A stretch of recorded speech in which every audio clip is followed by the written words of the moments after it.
اعوذ باللہ من الشیطان الرجیم بسم اللہ الرحمن الرحیم یا ایھا الذین آمنوا اطیعوا اللہ ورسولہ ولا تولوا وانتم تسمعون ولا تکونوا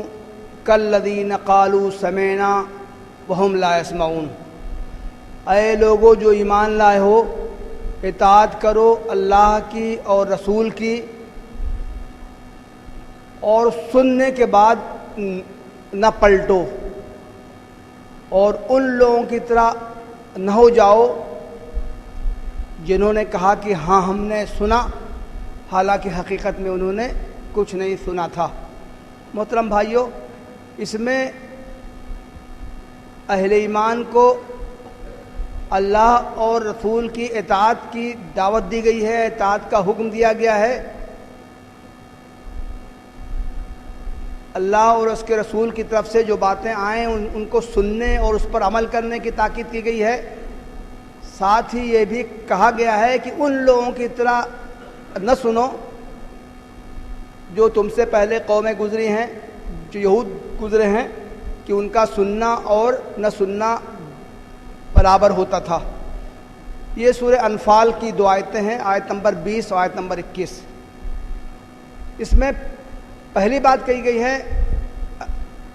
کہ ایمان کا تقاضا ہے اطاعت۔ اے لوگو جو ایمان لائے ہو، جو ایمان کا دعویٰ کرتے ہو، اطاعت کرو اللہ کی اور اطاعت کرو رسول کی۔ گویا کہ ایمان کے دعوے کا فوراً تقاضا ہے کہ آدمی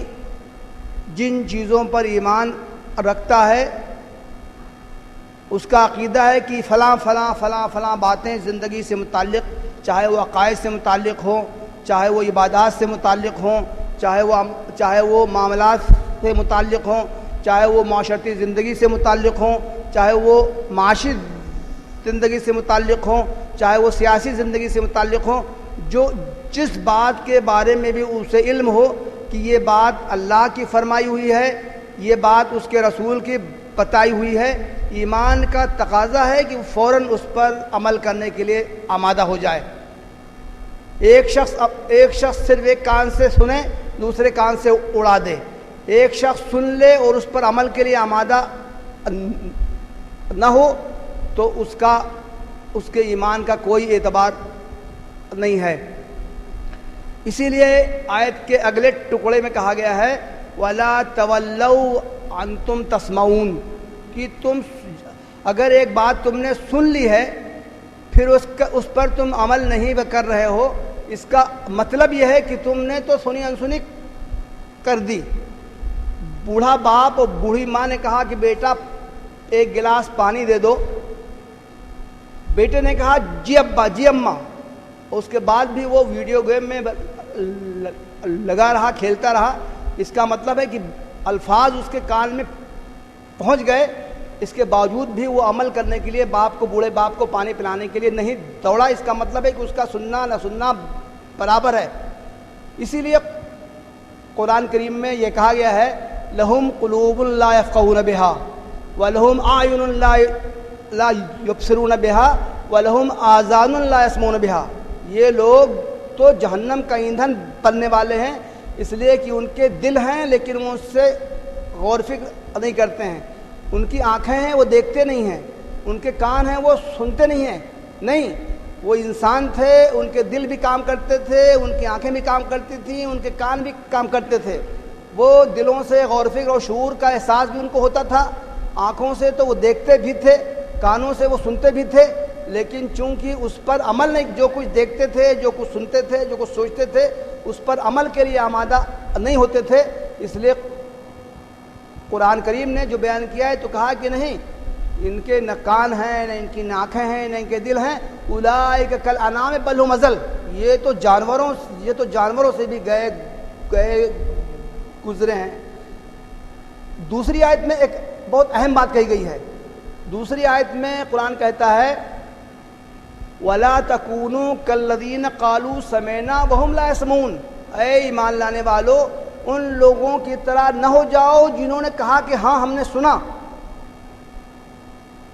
لیکن چونکہ وہ عمل پر آمادہ نہیں ہوئے جو کچھ انہوں نے سنا اس پر انہوں نے عمل کرنے کی کوشش نہیں کی، ایک کان سے سنا دوسرے کان سے اڑا دیا۔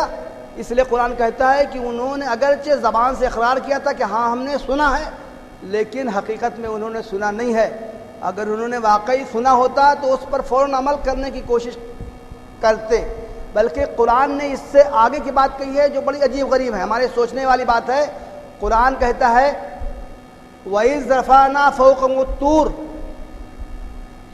وَإِذْ أَخَذْنَا مِيثَاقَكُمْ وَرَفَعْنَا فَوْقَكُمُ الطُّورَ، اے بنی اسرائیل کے لوگوں یاد کرو اس واقعے کو کہ جب کہ ہم نے تم سے ایک عہد لیا تھا،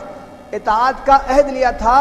اور عہد لینے کے لیے اتنی خوفناک صورتحال پیدا کر دی تھی کہ کوہ طور پہاڑ کو لا کے تمہارے اوپر مسلط کر دیا تھا، اور تم سے عہد لیا تھا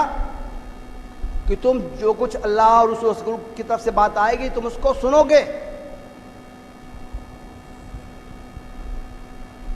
وَاسْمَعُوا، تو انہوں نے کہا سمینا و عصینا، ہاں ہم نے سنا اور ہم نے نافرمانی کی۔ قرآن کے بیان پر غور کیجئے، اتنی ہیبتناک صورتحال قائم کر کے یہودیوں سے کہا گیا کہ تم کو عہد لینا ہے، لیکن اس کے باوجود بھی یہودیوں نے کہا کہ ہاں ہم نے سن لیا لیکن ہم نے نافرمانی کی، ہم مان کے نہیں دیں گے۔ صورتحال یہ نہیں تھی کہ انہوں نے زبان سے کہا تھا کہ ہم نہیں سنیں گے، صورتحال تو یہی تھی، پیغمبر ان کے درمیان موجود تھا، ایک ہیبت ناک صورت قائم کر کے ان سے عہد لیا گیا کہ تمہارے پاس جو کچھ اللہ کی تعلیم آ رہی ہے تم اس کو سنو گے اور اس پر عمل کرو گے۔ انہوں نے وعدہ کیا تھا کہ ہاں ہم نے سن لیا ہے اور ہم اس پر عمل کریں گے۔ انہوں نے زبان سے تو کہا تھا کہ سمعنا و اطعنا، ہاں ہم نے سن لیا اور ہم اس پر عمل کریں گے، لیکن چونکہ انہوں نے عمل نہیں کیا تھا اس لیے قرآن نے ان کے عمل کا اعتبار نہیں کیا، بلکہ قرآن نے ان کے عمل کو رکھ دیا کہ انہوں نے کہا کہ ہاں ہم نے سن لیا اور ہم نے نافرمانی کی، ہم نہیں مانیں گے۔ تو گویا کہ قرآن کی روشنی میں کسی کے زبان کا کوئی اعتبار نہیں ہے۔ اگر آدمی زبان سے کہے کہ ہاں ہم مانیں گے، ہاں ہم مانیں گے، ہاں ہم مانیں گے، لیکن وہ عمل پر آمادہ نہ ہو، اس کا مطلب ہے کہ قرآن کی نظر میں وہ نافرمان ہے، قرآن کی نظر میں وہ اپنے منہ سے کہہ رہا ہے کہ ہم نے سن لیا اور ہم مان کے نہیں دیں گے۔ تو اس میں قرآن اہل ایمان کو خطاب کر کے کہہ رہا ہے کہ اے لوگوں جو ایمان لائے ہو، ان لوگوں کی طرح نہ ہو جاؤ جنہوں نے کہا کہ ہاں ہم نے سن لیا، حالانکہ انہوں نے سنا نہیں، اس لیے کہ اگر انہوں نے واقعی سنا ہوتا تو وہ عمل پر آمادہ ہوتے۔ محترم بھائیوں، ہم سب کو اپنی زندگیوں کا جائزہ لینے کی ضرورت ہے۔ اگر ہم ایمان کا دعویٰ کرتے ہیں، اگر ہم اپنے آپ کو مسلمان کہتے ہیں، اگر ہم اپنے آپ کو مومن کہتے ہیں، تو ہمارے لیے ضروری ہے کہ ہم یہ بھی جاننے کی کوشش کریں کہ زندگی کے مختلف معاملات میں اللہ اور اس کے رسول کی تعلیمات کیا ہیں۔ ہم کو زبان سے بھی اقرار کرنا ہے کہ ہاں ہم مومن ہیں، اور مومن کا مطلب ہے کہ ہم اطاعت کریں گے، ہم کو اطاعت کا اقرار زبان سے بھی کرنا ہے اور اپنے عمل سے بھی اس کا ثبوت پیش کرنا ہے۔ اگر ہم زبان سے اطاعت کا اقرار کریں لیکن عمل ہمارا اس کے خلاف ہو تو گویا کہ قرآن کی نظر میں ہم اطاعت کرنے والے نہیں ہیں بلکہ ہم معصیت کرنے والے ہیں۔ اللہ تعالی ہم کو دین کی تمام تعلیمات پر عمل کرنے کی توفیق عطا فرمائے۔ وآخر دعوانا الحمدللہ رب العالمین۔